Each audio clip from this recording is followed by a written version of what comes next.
Você já ouviu falar de um tempo onde toda a humanidade falava a mesma língua? Um tempo onde não havia barreiras culturais, políticas ou religiosas? Imagine um mundo completamente unificado, onde todos sonhavam com o mesmo objetivo: chegar até o céu. Mas essa não é uma história sobre união. Essa é uma história sobre orgulho. Uma história sobre o momento em que os homens tentaram alcançar o trono de Deus e foram espalhados por toda a terra.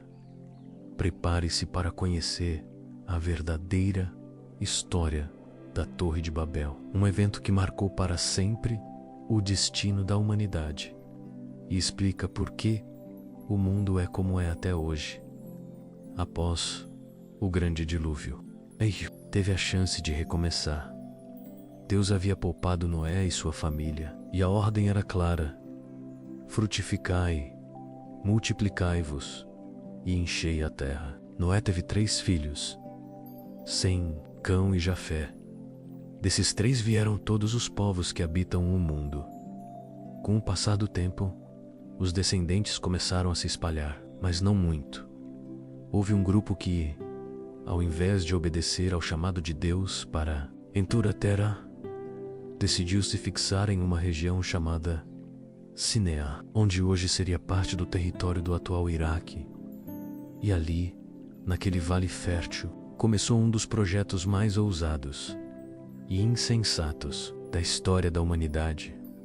Eles disseram uns aos outros: vamos construir uma cidade para nós, e no centro dela uma torre que chegue até os céus. Eles queriam mais do que segurança, queriam ser imortais pela fama, queriam um nome que ecoasse pelos tempos.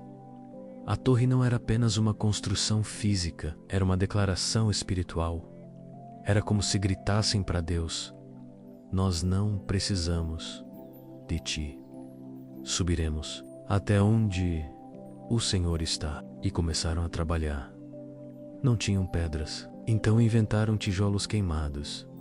Usaram betume como argamassa menos um tipo de asfalto natural encontrado na região. A tecnologia da época era limitada, mas o desejo de grandeza era ilimitado. A torre começou a subir.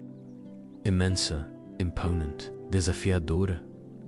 Ela se tornava símbolo de um mundo onde o homem era o centro de tudo, onde Deus havia sido deixado de lado. O povo de Babel buscava segurança na própria força, não em Deus. Queriam se manter unidos, não por amor, mas por medo de serem dispersos. O propósito original de Deus, que a humanidade se espalhasse, crescesse e cuidasse da criação, foi ignorado. A Bíblia nos diz algo curioso. Então o Senhor desceu para ver a cidade e a torre que os filhos dos homens edificavam. Deus não precisava descer para ver, mas a linguagem é simbólica. É como se o Criador dissesse: vamos olhar de perto o que a arrogância humana está planejando. E então Deus declara: eis que são um só povo e todos falam a mesma língua. Isto é apenas o começo. Em breve nada os impedirá de fazer o que quiserem. O problema aqui não era a construção em si, era o orgulho, a falsa independência, desejo de alcançar o céu sem Deus.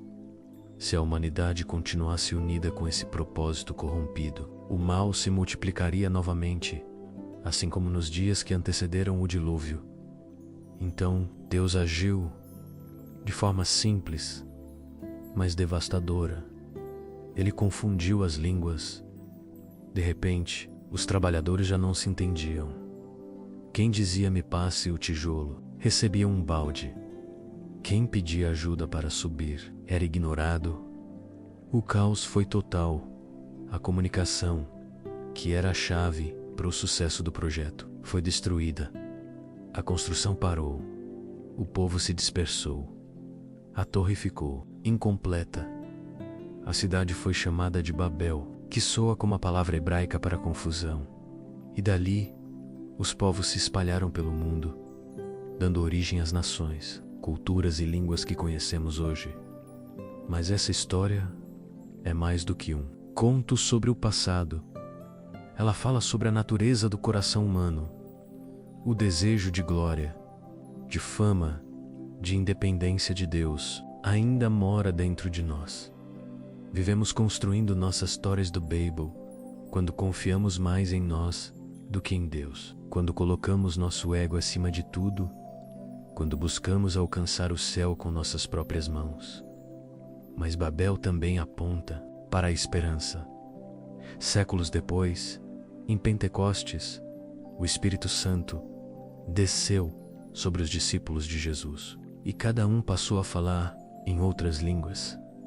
Mas agora, não para confundir, e sim para Iune, a mensagem do Evangelho, diferente da torre. Não é suba até Deus, é Deus desceu até você. Se essa história falou com você, deixa o like nesse vídeo e se inscreve aqui no canal.